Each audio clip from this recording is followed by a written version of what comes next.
Dignity Matters.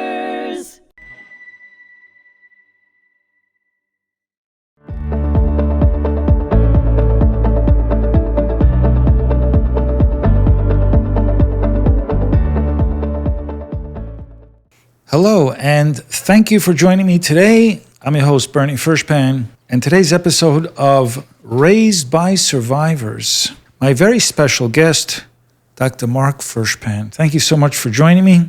Thanks for inviting me. For having a conversation with me here. It's not every day I get to sit with family, and today I'm very honored to have you here with us. Your story, like mine, is tied to the legacy of survivors. Let's begin there. When you hear the phrase intergenerational trauma, what exactly does that mean to you? So in the early 80s, when I did my doctoral dissertation, I was scouring around for any subject that was relevant to me so that I could relate to it, maybe build a career on it. And there were people all around me who were choosing topics very personal to them. And it wasn't scientific at all. It was just something that people wished to explore, but it had to use a scientific method to explore it. So I had found out there was a professor in the campus at University of Buffalo who was a senior researcher in Holocaust studies. So I talked to him, and we decided to do a project on the second generation of Holocaust survivors to examine the possibility that trauma can trickle down, not all at once, but every day, a little at a time, into the lives of that next generation. So as it happens, one of my associates was researched two forms on family dynamics, different kinds of family styles, enmeshed, detached, separated, combative, those kinds of family styles. Plus, I also decided to do interviews to look at pathological inventories to assess if there's any symptoms or signs of difficulties. The first person to coin the term intergenerational trauma was a Canadian psychiatrist whose name escapes me. It was 40 years ago. Mm-hmm. But this field was already, beginning in its infancy. It's still rather young because it's very hard to study and quantify characteristics or traits that are personality traits and psychological traits, even psychopathology. We have all kinds of instruments to measure them, but to isolate specific variables related to the Holocaust is very challenging because there's so many different families and different backgrounds and different experiences. But it's worth a try. So I got a hold of a list of people in Buffalo and New York City, and I contacted them through an organization and interviewed them and their children, who were young adults like me at the time. Mm-hmm. And it was very telling. There's a lot of similar stories. Mm-hmm. And when I think about intergenerational trauma, I really think about it more as a legacy, a burden that is passed down from one generation to the next, sort of like a weight that has to be carried into the next generation. And my understanding is that the latest research implies that it may be carried down to successive generations after that. Mm-hmm. So it was very interesting and challenging to study. Mm-hmm. And of course, I couldn't get enough of a large sample because they're hard to find, all these folks. Many refused to be studied because it's a subject they didn't want to touch. Mm-hmm. And they didn't want their children to be evaluated because some actually were scared that they were responsible for any difficulties their kids might have, even though it was not their fault at all, of course. Mm-hmm. But there is some kind of a concept that has merit called intergenerational trauma. Again, it's hard to study because it's not something you could see, and it's kind of hard to measure because it's confounded by other personality traits and characteristics. So when I interviewed people, you could feel it. It was a lot of anecdotal material about people's stories, and there's so many stories of how the parents lived. Many of them never spoke a word. I would say maybe the bulk of them, of their experience. Because trauma is hard to just discuss over coffee. It's very emotional, very disturbing. Me personally, I remember, you remember too, watching documentaries on TV of World War II and video images of concentration camp survivors. And I remember Dad and Mom was always upset by that. And I didn't think she really stayed in the room too much. No. But Dad absorbed himself in those kinds of, and so did I. Watched them with him. I probably planted the seed to study that. Because I think part of the legacy is not just a feeling, but real images that are passed down to you. You know, when people tell a story, you'll have a picture in your mind, a motion picture. You become not just an observer, but a witness as well. When you hear a story and you see these images in your head.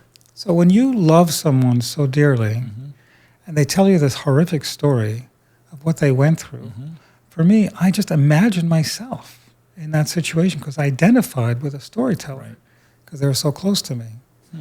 So that identification is how the transfer happens of a legacy. And so... Well, thank you for explaining that, because I've had people talk about it before. Nobody actually explained how that transfer is actually made. It's that connection you have with the person. Yes, you have to be close and bonded. Right. You have to be close and bonded. But we have students here who listen to the testimony by survivors, and they're impacted quite a bit by the stories because of the empathy that is fostered by these stories and by, you know, understanding these people's experiences. The term intergenerational trauma apparently is attributed to your research. If you look it up online, you'll find the name Mark Furshpan associated with that term from the paper that you wrote. Yeah, well, that was not the previous person that you mentioned, the psychiatrist in Canada.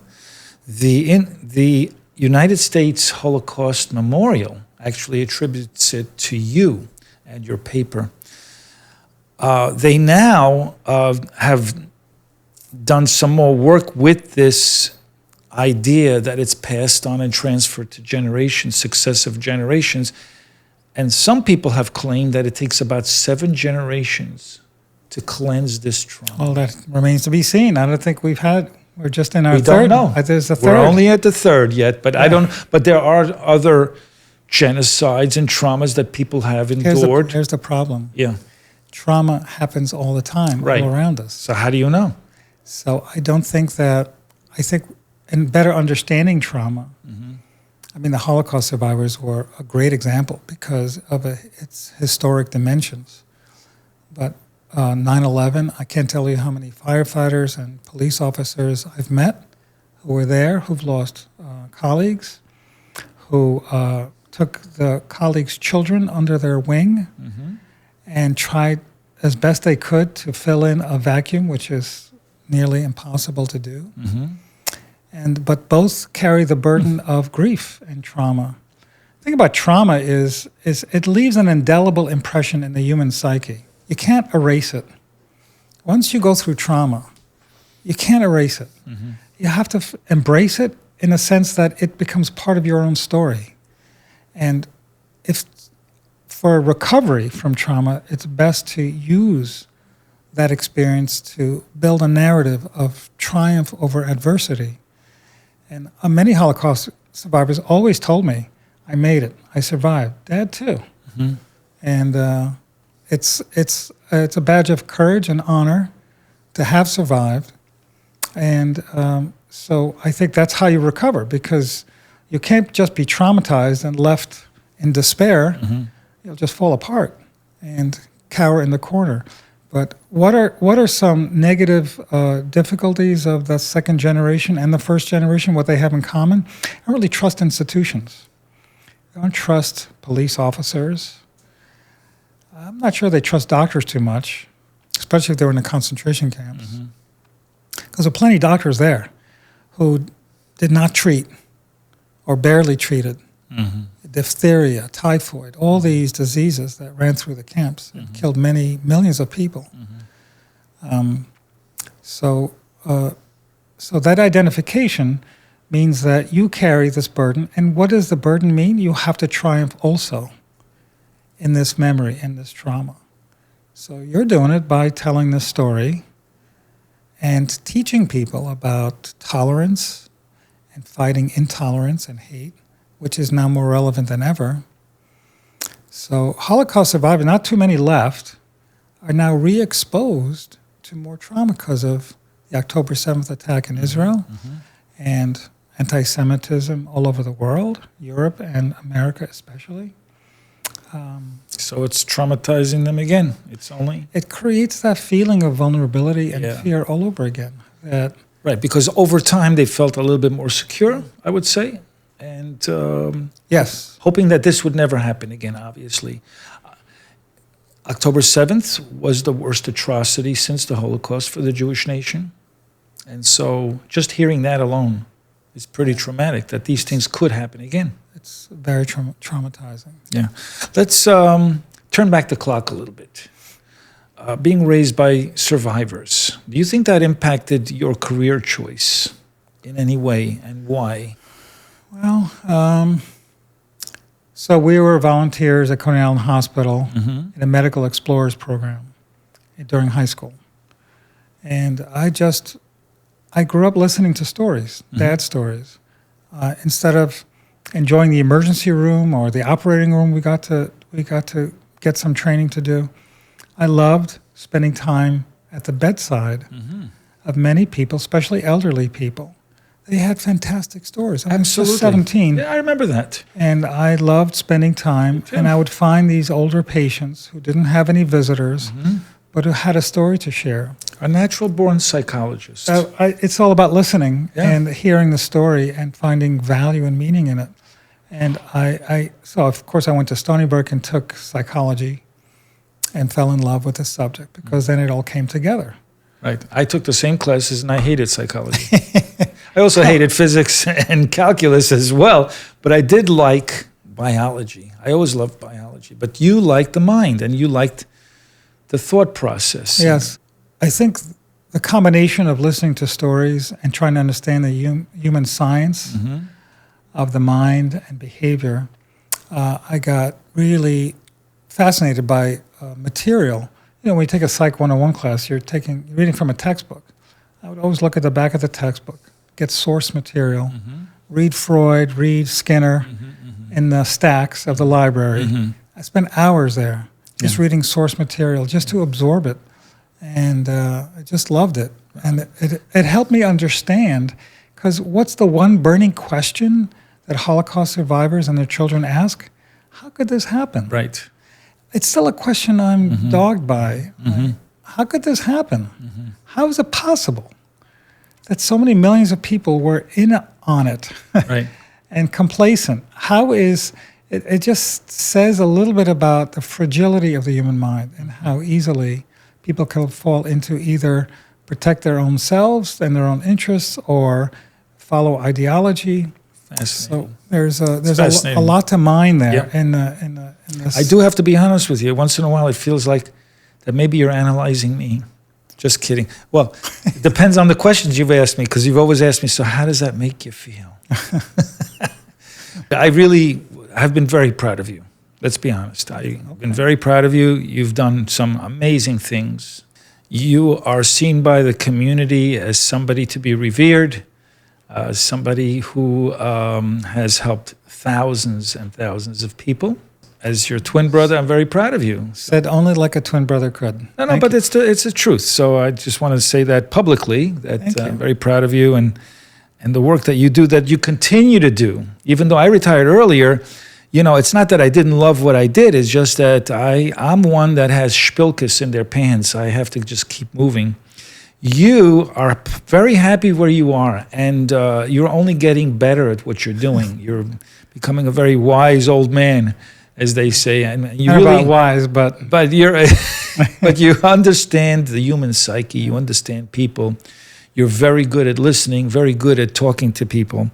And just keep on doing it for as long as you can. That's all I got to say. Fast forward, okay? Okay. We're talking about our parents. So when you became a father yourself, how did you utilize your upbringing as a child of survivors? How did that shape the way you parented your children? So the first thing that comes to mind is the subject itself. How do you tell your kids that your grandparents survived this horrific genocide? Right.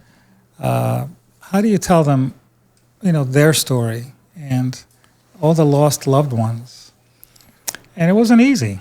You have to wait for the right time. There's a mix of protectionist instincts versus I want to prepare them for this world. And it's a judgment call.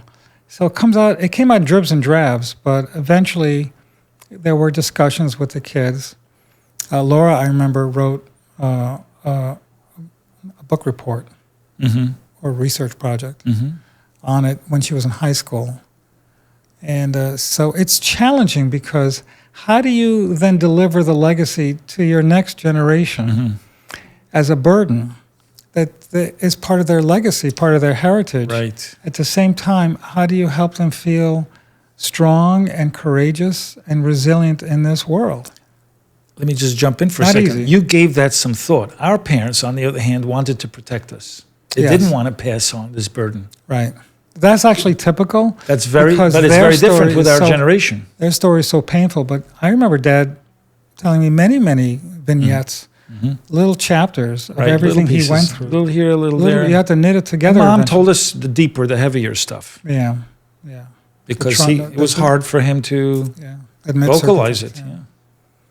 So it takes a lot of thought because we understand its heft, psychological heft, its burden, and so eventually they embraced it and they it's part of them, and it's now part of the grandkids. Now Right. they know. Zoe came here to this Holocaust Memorial Intolerance Center. She's exposed to it. Leo got some exposure. He's 9. Right. And Zoe's 11. And I could see in Zoe, who takes everything to heart, Yeah. I see in her Yeah. all the humanity Huh. of all the generations because she gets upset. Yeah. And she has to work it out in her mind, like, how did this happen? Why us? Right. Why anybody? Why anybody? Right. And it's not just us. I mean, there's been genocides ever since. Of course, yeah. And they're still happening. Of course, yeah. What kind of values do you think that they passed on to us? What kind of gifts do we have that we can pass on to I remember our kids? Dad giving me a fighting instinct. He did. Yes. He told me stories of how he fought back. Yeah. How the Nazis captured him and another little boy. Right. He was 9 at the time, and he kicked and screamed and wriggled his way away from the Nazi soldier. Well, the other boy, unfortunately, got beat to death, and he ran back into the forest. And Dad said he remembered the soldiers just laughing like he got away. In other words, they'll get him another time. See, I don't tell that story because I don't know that story too well. You remember that story. Yeah. You have very vivid memories of. I was a listener since I was young. Yeah. And Dad yeah. cultivated that. It was something between us. He told me many stories, and I embraced them, but I saw in them triumph because he told them to me from the heroic point of view, how he survived, how he fought back. Right. So he gave me a fighting instinct. So when I grew up in middle school in Brooklyn, where everybody gets their head handed to them in the schoolyard, I remember fighting back. Yeah. And not taking any guff from anybody. Yeah. And that is a legacy too. Yeah. You have this terrible pain, but you have to find the great courage to fight, this kinds of abuse of people. And maybe help others who are being abused. Be courageous. Fight for, what's good and what's right.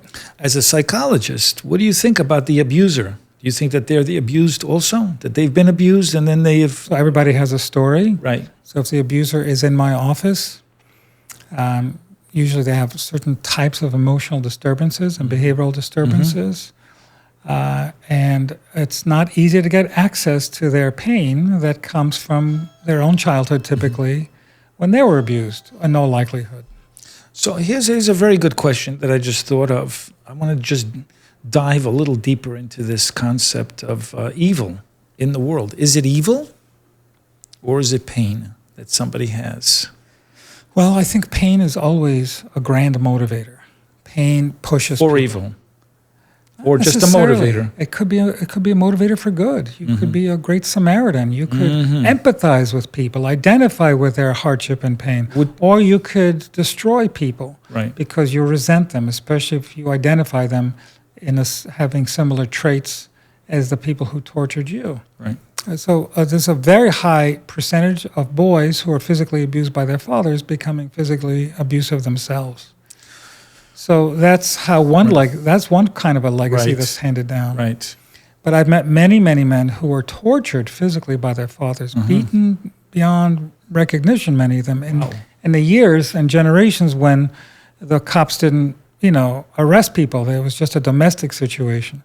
And these were the most gentlest and kindest men who were very careful with their children. So a lot depends on individual characteristics and how a person internalizes their own pain and what they do about it. So that's really the basic foundation of mental health.